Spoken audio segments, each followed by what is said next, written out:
एक गांव में एक साहूकार के 7 बेटे और बेटी थी। सेठानी ने 7 बहुओं और बेटी के सहित कार्तिक कृष्णा चौथ को करवा चौथ का व्रत किया। उस लड़की के भाई हमेशा अपनी बहन के साथ भोजन करते थे। उस दिन भी भाइयों ने बहन को भोजन के लिए बोला। तब बहन बोली, भाया आज मेरे करवा चौथ का व्रत है, इसलिए चांद उगेगा तब खाऊंगी। भाइयों ने सोचा बहन भूखी रहेगी, इसलिए एक भाई ने दिया लिया और एक ने चालनी लेकर पहाड़ी पर चढ़ गए। दिया जलाकर चालनी से ढककर कहा कि बहन ने भाभियों से आकर कहा कि भाभी चांद देख लो। तब भाभी बोली कि बाई जी ये चांद आपके लिए उगा है, तुम ही देख लो, हमारा चांद तो रात में दिखेगा। बहन अकेले ही खाना खाने बैठी। पहले ही कोर में बाल आया, दूसरा कौर खाने लगी तो उसे ससुराल से बुलवा आ गया कि जवाई राजा बहुत बीमार है, सो बहू को जल्दी भेजो। माँ ने जैसे ही कपड़े निकालने के लिए बक्सा खोला, 3 बार ही कभी सफेद कभी काला कभी नीले कपड़े ही हाथ में आए। माँ ने एक सोने का सिक्का पले बांध दिया और कहा कि रास्ते में सबके पैर छूती जाना, जो भी तुझे अमर सुहाग की आशीष देवे उसको ही वही सोने का सिक्का देना और पल्ले ने गांठ बांध लेना। रास्ते में वह सबके पैर छूती हुई गई। सभी औरतें भाइयों का सुख देखना की आशीष देती गई, किसी ने भी सुहाग की आशीष नहीं दी। ससुराल के दरवाजे पर पहुंचने पर पल्ले में सोती हुई जेठूती जेठ की लड़की झूल रही थी। उसके पैर छूने लगी तो वह बोली कि सील हो सपूती हो, 7 पुतों की माँ हो। ऐसा वाक्य सुनते ही उसने जल्दी से सोने का सिक्का निकालकर उसे दे दिया और पल्ले से गांठ बांध ली। अंदर गई तो पति मरा पड़ा था। बहू ने अपने मरे हुए पति को जलाने नहीं ले जाने दिया और बोली मुझे अलग से झोपड़ी बनवा दो, और वहीं अपने मरे हुए पति को लेकर रहने लगी।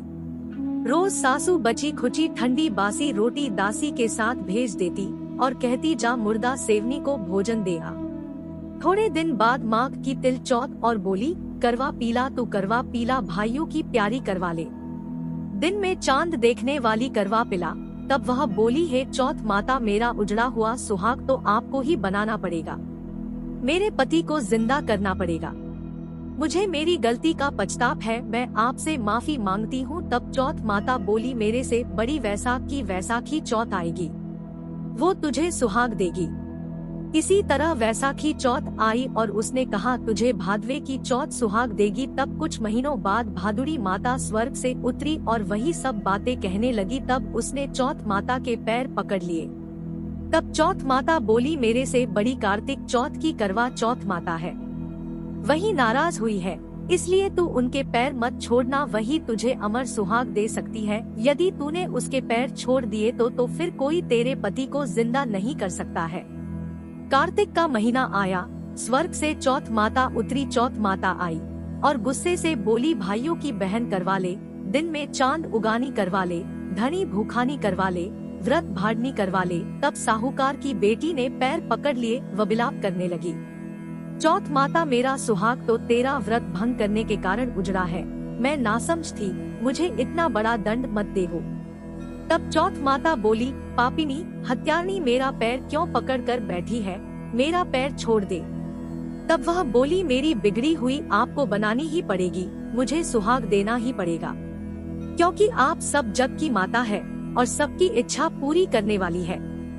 तब चौथ माता खुश हुई और आंखों में से काजल निकाला, नाखूनों में से मेहंदी, बिंदी में से रोली निकाली और सबसे छोटी अंगुली से उसके मरे हुए पति पर छींटे दिए। छींटे देते ही उसका पति बैठा हो गया और बोलने लगा मुझे बहुत नींद आई। तब वह बोली मुझे तो 12 महीने हो गए, मुझे तो चौथ माता ने सुहाग दिया है। तब पति बोला चौथ माता का विधि विधान से उजामन करो। उधर ननद रोटी देने आई तो उसने 2 जने के बोलने की आवाज सुनी तो अपनी माँ से जाकर बोली कि भाभी तो पता नहीं किससे बात कर रही है। तब सास ने जाकर देखा कि बहू और बेटा दोनों जीम रहे हैं और चोपड़ा पासा खेल रहे हैं। देखकर वह बहुत खुश हुई और बोली ये कैसे हुआ। बहू बोली यह सब मुझे मेरी चौथ माता ने दिया है, और सासू जी के पैर छूने लगी और सास ने अमर सुहाग का आशीर्वाद दिया। लेकिन बोली पूरे नगरवासियों को ये बात सच कैसे लगेगी। तब बहू बोली, यदि उल्टा करवा फेर दोगे तो वह मर जाएंगे और सीधा करवा फेर दोगे तो वापस जीवित हो जाएंगे। सीधा करवा फेरते ही उसका पति जिंदा हो गया। तब पूरे नगर में ढिढोरा पिटवा दिया कि सीधा करवा फेरते ही उसका पति जिंदा हो गया। सभी देखने आए। दूर खड़े पति पत्नी का गंधबंधन जुड़ गया और सब चौथ माता का चमत्कार मानने लगे। चौथ माता का व्रत पुरुष की पत्नी, पुत्र की माँ सभी को करना चाहिए। 13 चौथ करनी चाहिए। हे चौथ माता, जैसा साहूकार की बेटी का सुहाग उजाड़ा वैसा किसी का ना उजाड़ना। जैसे उसके पति को जीवित किया वैसे सभी को करना। कहने सुनने वालों को, हुंकार भरने वालों को सभी की मनोकामना पूर्ण करना। बोलो मंगल करनी दुख हरनी चौथ माता की जय। करवा चौथ की कथा को पूर्ण करने के लिए विनायक जी की कथा सुनने का विधान बताया गया है। तो आइए विनायक जी की कथा सुनकर चौथ का व्रत पूर्ण करें। एक अंधी बुढ़िया माई के बेटा बहू थे।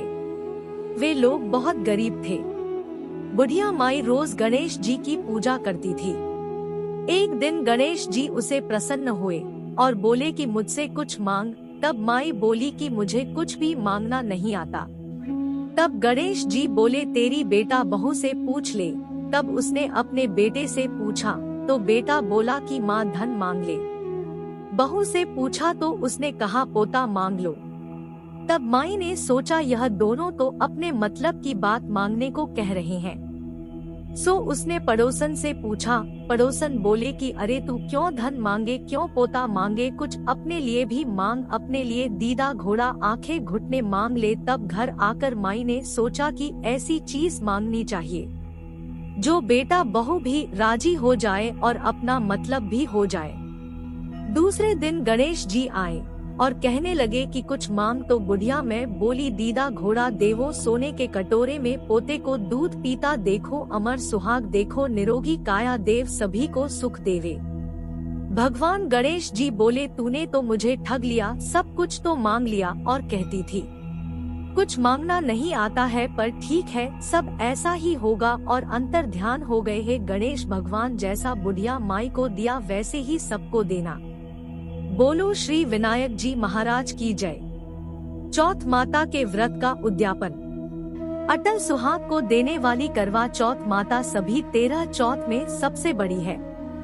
जब लड़की की शादी होती है तब से इसे चौथ का व्रत करना शुरू करते हैं।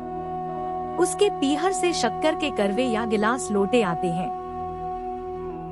चौथ का उद्यापन करने के लिए 13 सुहागिनों को जीनते हैं। यदि जिमावे नहीं तो 13 जग, 13 पूरी, हलवा, मिठाई, नमकीन, सब्जी, बर्तन आदि रखकर उनके घर भेज देव। यदि कोई इतना भी करना नहीं चाहे, 13 घेवर व प्लेट मांग कर वह हाथ फेर कर दे देवे। एक जगह साड़ी, ब्लाउज, सोने की लौंग, बिछिया, बिंदिया, काजल, चूड़ी, मेहंदी, सिंदूर, पिटारी सब सुहाग के सामान रखकर सासू जी को दे देना चाहिए।